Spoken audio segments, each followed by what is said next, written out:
Telugu flame YouTube channel ఇప్పుడే subscribe చేసుకోండి. తెలుగు బుల్లితెరపై ఎన్నెన్నో జన్మల బంధం సీరియల్ ద్వారా ప్రేక్షకులని ఎంతగానో అలరించిన నటి దేవ్జానీ మొదక్.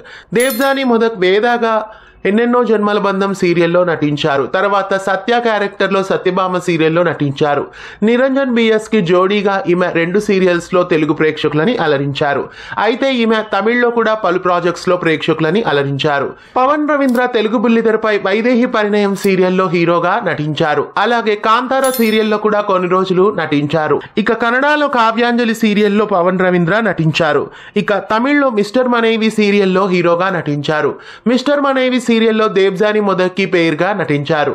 మళ్ళీ దేవ్జానీ మొదక్ అలాగే పవన్ రవీంద్ర ఇప్పుడు మరో సీరియల్ ద్వారా జోడీగా రాబోతున్నారు. ఇక్కడ తెలుగు భాషలో ఎన్నెన్నో జన్మల బంధం సీరియల్లో నిరంజన్ బిఎస్తో జోడీ కట్టిన దేవ్జానీ మొదక్ ఎలాగైతే సత్యభామ సీరియల్తో మళ్ళీ వచ్చారో అలాగే తమిళ ప్రేక్షకులని మిస్టర్ మనైవి సీరియల్తో అలరించిన ఈ జోడీ మళ్ళీ తమిళ్లో ఒక కొత్త సీరియల్ ద్వారా ప్రేక్షకుల ముందుకు రాబోతున్నారు. సన్ టీవీలో ఆ ప్రాజెక్ట్ టెలికాస్ట్ కాబోతోంది. సన్ టీవీలోనే మళ్ళీ సరికొత్త సీరియల్ ద్వారా వాళ్ళు సెకండ్ ఇన్నింగ్స్లో కనిపించబోతున్నారు. మళ్ళీ ఈ ఇరువురు తమిళ్లో కొత్త ప్రాజెక్ట్తో రావడం మీకెలా అనిపిస్తోంది? బ్యాక్ టు బ్యాక్ కాంబోతో ఇటు తెలుగులో అలరించిన దేవ్జానీ మొదక్ తమిళ్లో కూడా ప్రేక్షకులని అలరిస్తుందా? మీరేమనుకుంటున్నారో కామెంట్స్లో తెలియజేయండి. ఇలాంటి మరెన్నో అప్డేట్స్ కోసం ఛానల్ని సబ్స్క్రైబ్ చేసి గంట కొట్టేయండి. తెలుగు ఫ్లేమ్ యూట్యూబ్ ఛానల్ ఇప్పుడే సబ్స్క్రైబ్ చేసుకోండి.